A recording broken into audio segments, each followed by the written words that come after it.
సంస్కృత సూక్తి సౌరభం ఛానల్లో మనం ఒక నీతి శ్లోకాన్ని తెలుసుకుందాం. ఉద్యమేన హి సిద్ధ్యంతి కార్యాణి న మనోరథైః నహి సుప్తస్య సింహస్య ప్రవిశంతి ముఖే మృగాః. ఏ వ్యక్తి అయినా, ఏ ప్రాణి అయినా, ఎవరైనా సరే ప్రయత్నం లేకుండా ఎవరు ఏదీ సాధించలేరు.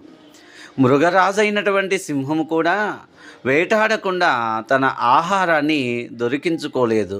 అంటే తను కూడా ఆహారం కోసం ప్రయత్నం చేయవలసిందే. అదేవిధంగా ప్రతి వ్యక్తి కూడా ప్రయత్నం చేతనే కార్యాలు సిద్ధిస్తాయి, కానీ కోరికల చేత కాదు అని శ్లోకం యొక్క భావం.